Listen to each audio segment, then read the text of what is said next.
Hi everyone, I'm Yumei, and today I'll be showing you how to transform your koi kit into something magical. I will be showing 5 examples which will cover how to decorate your koi before or after assembly, and the types of pens, markers, and brushes I use to achieve each look. First, you want to decide if you will decorate your koi before or after assembly. There are advantages to both methods. If you decorate before assembly, it's much easier to draw on a flat surface, color under the scales, and not worry about accidentally painting outside of each scale. The downside is you won't know exactly where each decorated scale will be on the koi, so it's harder to visualize the final design. The alternative is to decorate after assembly. While it is harder to draw on a 3D surface, you'll be able to know exactly how your koi looks as you work on it. For tools, I like to use a combination of watercolor, alcohol markers, and acrylic markers and pens. Whatever materials you choose, it's best to test them out on a scrap piece of the koi paper to make sure they're the colors you want. It's also good to check how fast the ink or paint dries so you don't accidentally smudge anything. For the first example, I will be decorating this plain blue koi into a celestial koi. For this, I'm using a metallic acrylic marker for the gold scales and a thin metallic acrylic pen for the finer details. Remember to always test out your materials on the side and how long it takes for them to dry.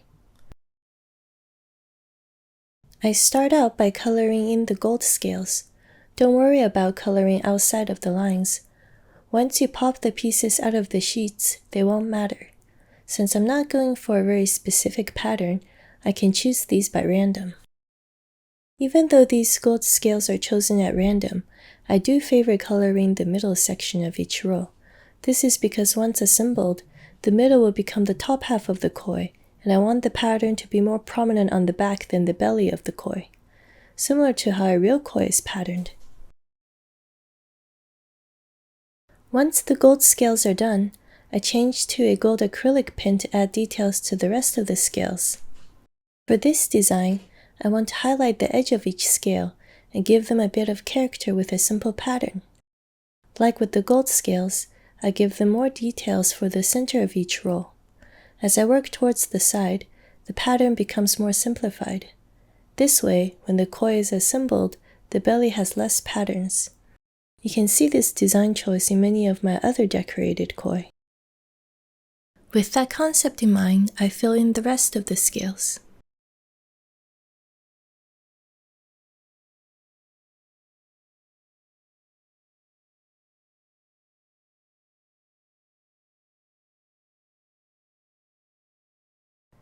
Now for the fins, I use the same pen to highlight along the existing cut lines. Sometimes I break up the lines into dashes to mimic the twinkling of a shooting star.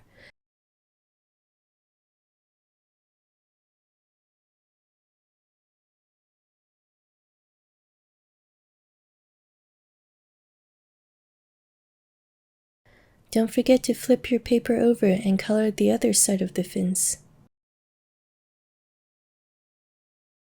For the head, I like to highlight the outer edges of the gills by tracing along the existing cut lines.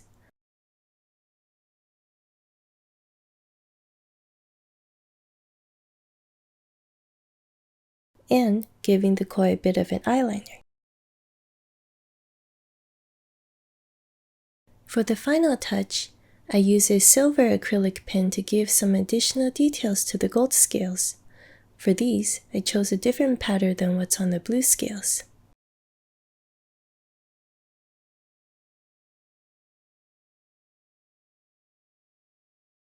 Lastly, I used the gold marker to color in the head ornament and the eyes. Now your koi is ready to be assembled. Popping these out of the sheet is always my favorite part and very satisfying. The assembly process of this koi is exactly the same as any regular koi. Please follow my main assembly tutorial for detailed instructions on how to put your koi together.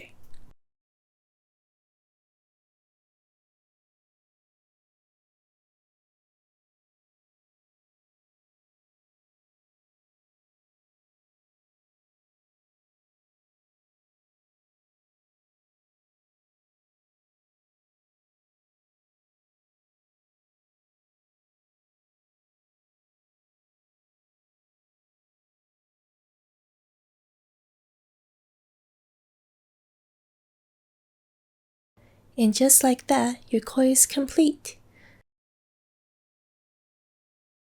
Now you can pose it any way you want.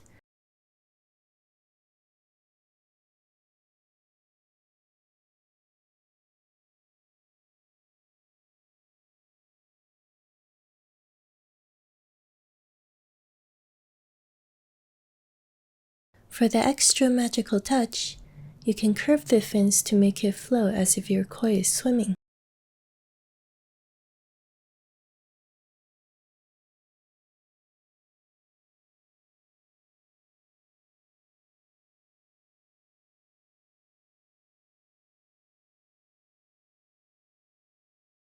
And now your koi is ready to be lit up.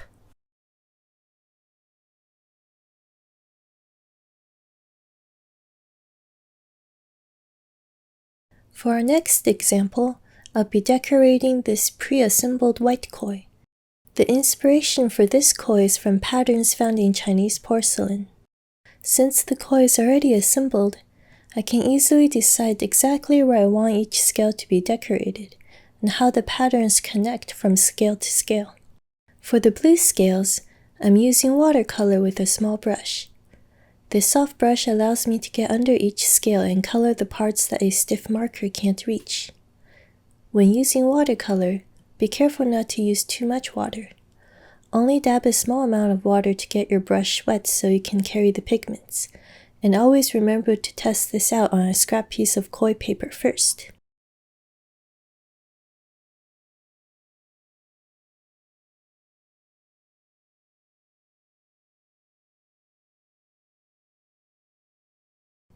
Now for the remaining white scales and fins, I have chosen a blue alcohol marker to do the decorations.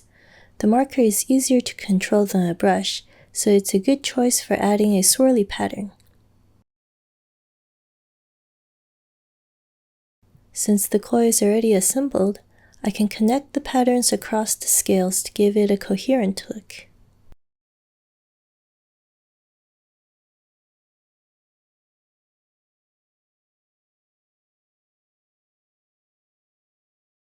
Once the blue scales are dry, I use a white acrylic pen to add in some extra details. The patterns on the blue scales mirror the white ones and connect together into one flowing design.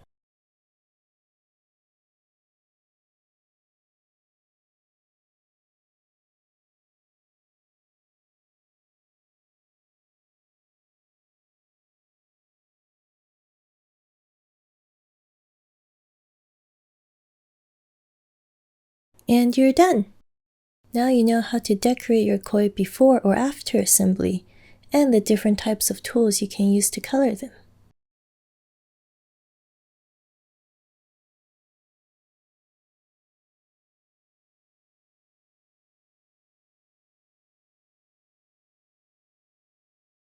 The next 3 koi will be a selection of the techniques we have seen so far.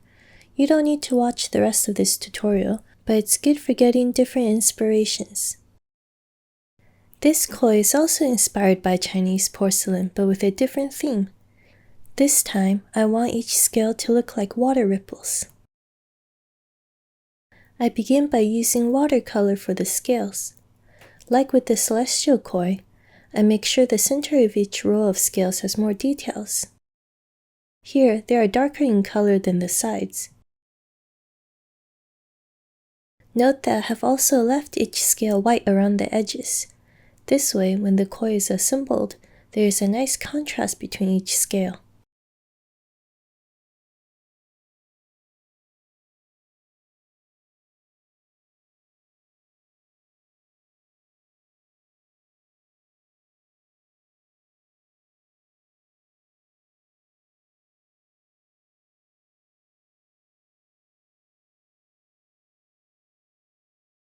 After the watercolor is dry, I use the white acrylic pen to add in the details.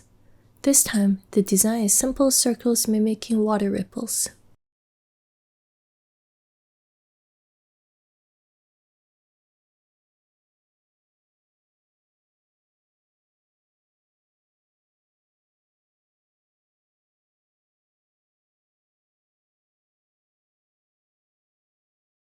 Once everything is done and dry, assemble the koi like normal.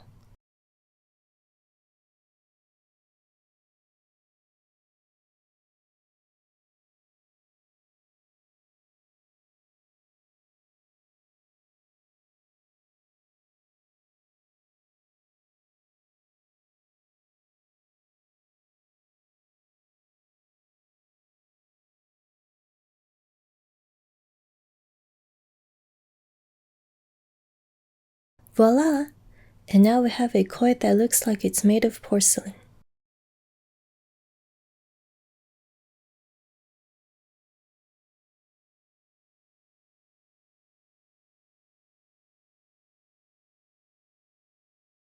For our next koi, I will only be using a white acrylic pen.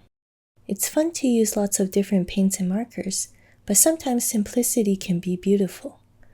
Like the last two koi, this one is also inspired by Chinese porcelain. In order to mimic the pattern of plum flowers and their branches, I'm decorating this koi after assembly. This way, I can make sure the pattern connects across the scales. It's good to envision what you want beforehand, so take a good look at your koi and decide on the overall composition. I decided on having a splash of flowers near the head as a focal point, and have some branches extend out from there to the rest of the body and fins, where more flowers can bloom.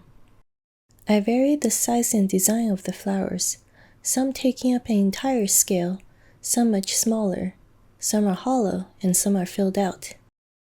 For the fins, I drew mostly branches going along the flow of the existing cut lines, adding just a few flowers here and there.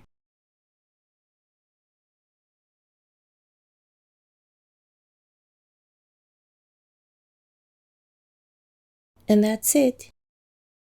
Now we can add this to the other two porcelain koi for a nice trio display. For the last example, I'll be decorating a cherry blossom koi, inspired by origami paper and the beauty of cherry blossoms on water. I use watercolor for the scales, a dark blue paired with pink. The pattern is similar to real sankei koi, except the colors are different. The same method can be used for any other colors, such as this autumn-themed koi. Once the watercolor has dried, I use a white acrylic pen to add in the cherry blossoms for every pink scale. Then, for every blue scale, I use the same pen to add in water ripples.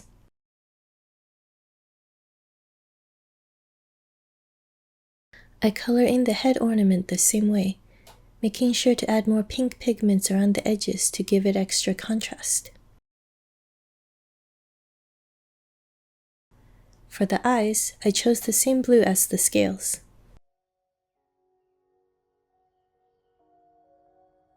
And now we're all done.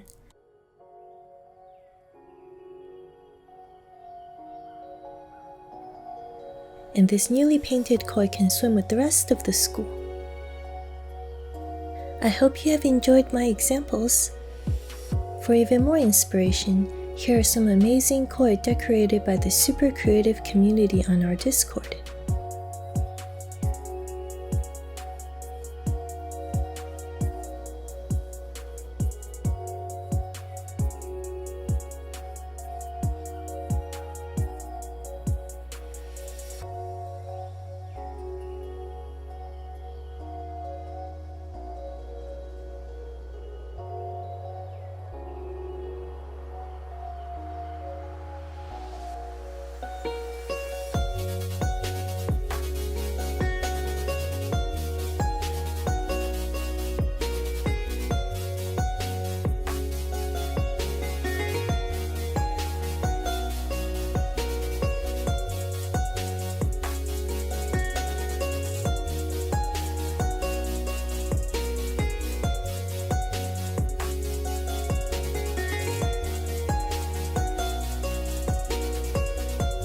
Do you have a koi that you want to share?